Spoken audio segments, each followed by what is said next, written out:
morning, everybody. So it's day 2.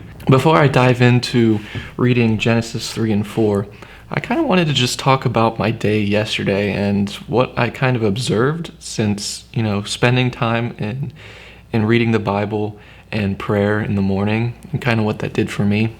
So what I actually noticed, I guess yesterday was a little bit different considering I had the live Bible study later that night. I pretty much spent most of the day in God's Word, preparing for the live, doing the live, as well as reading in the morning and that sort of thing, and the editing and everything. So I was pretty much, staying in God's Word all day.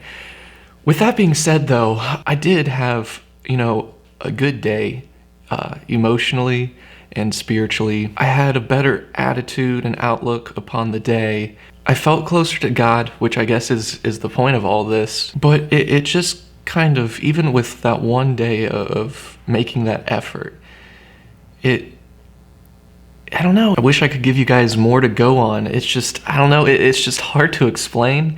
And I guess I'm going to have to try to do a little bit better at digging in to me personally to be able to describe to you. But I guess just right now, it's just one of those things where I know and I can feel it, but I don't know how to express it in words. And that's just with one day.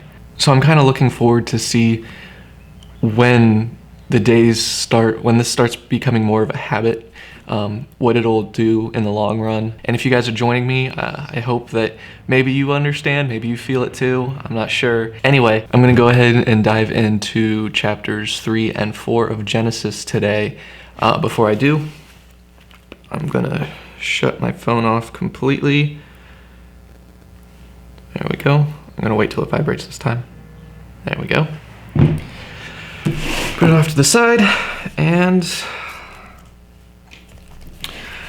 let's begin.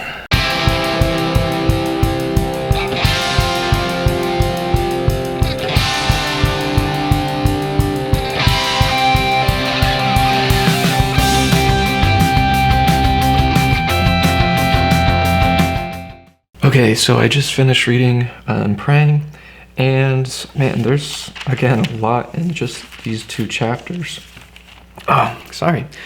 Morning voice, or whatever that's called, I guess. The first thing that comes to mind is when I read about the serpent, when Satan comes in the form of a serpent. And then later when God curses him and says, "On your belly you shall crawl," or whatever. Does that make the serpent more of a lizard to begin with? And then, if that's the case, were there no snakes as we know snakes to be? But then the other thing that comes to mind is in Revelation, when we read about the fight between the angels, there was the mention of, the dragon. And we know that the dragon is Satan, and that he was cast out of heaven with his followers. So I'm wondering if the dragon, the form of the dragon, was the form of the serpent here? Does that make sense? And if so, why are 2 different words used? Or is the word dragon, is that just more of a symbolism rather than like a physical appearance? I'm not sure. Another thing that I noticed was in verse 3, when Eve is talking to the serpent, she says that you shall not eat it, nor shall you touch it, lest you die. Now, originally, the command from God was not to eat it. But we see here that she added, nor shall you touch it. So I don't know where she got this. I don't know if it was like Adam who told her, hey, we're not supposed to eat or touch this. And he said, touch it, just to completely, try to build a wall to block temptation, so that, because what would be more tempting, to be able to be up against it, to touch it, to grab the fruit and to play with it and handle it and not eat it, or just stay away from it altogether? That's kind of a smart idea, I guess. It's just stay away from it altogether. Now, the really cool thing that I just love about chapter 3 here, it's just this idea of their relationship with God, that God talks to them, but not only that, he comes to them in the garden in the cool of the day and he's walking around.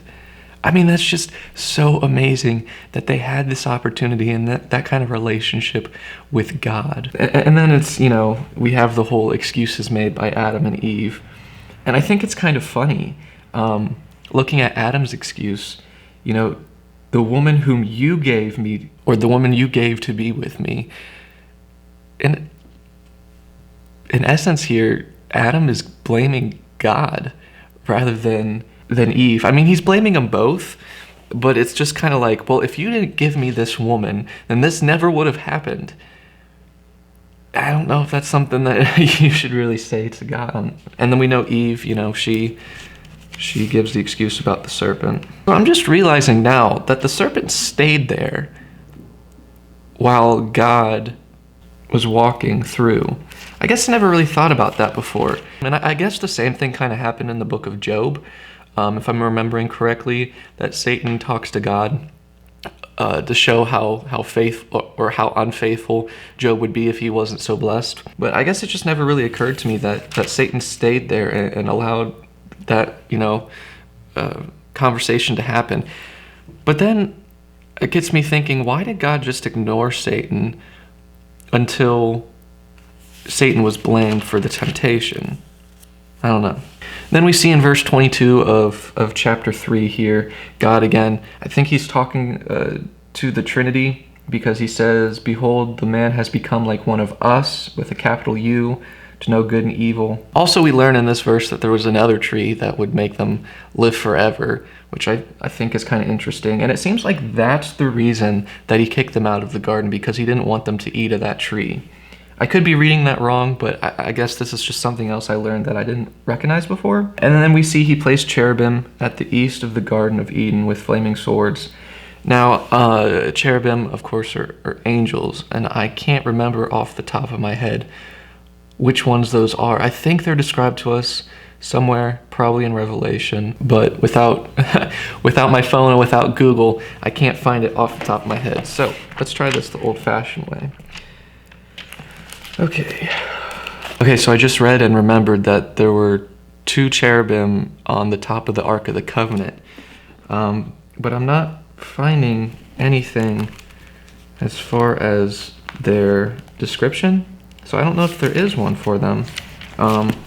Anyway, so I'm just going to move on and I'll look that up a little bit later. Then in chapter 4 we have the whole story about Cain and Abel. The one thing that really stood out to me in chapter 4, and it's not super long, and a good amount of it is a genealogy, so that was a little confusing, is this mark that he put on Cain so that if anyone would find him, they wouldn't kill him.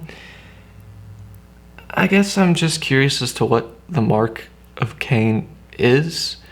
Was it like a scar? Was it like a different skin tone? Was it... I don't even know. It just, I don't know, strike my curiosity as to what the mark would look like and how people would know because of that mark not to kill him. And I guess that obviously has to deal with God and his power.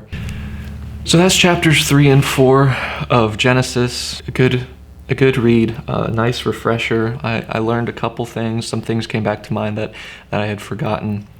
I still have some unanswered questions, so if you guys have any of the answers, because you might be more knowledgeable than me, please reach out and let me know. I would greatly appreciate it. Or even if you don't have the answers and you just have some different thoughts that you're like, hey, maybe you should think about this or think about that, again, would greatly appreciate that as well. Just like yesterday, I don't have an outro yet, and I need to work on one.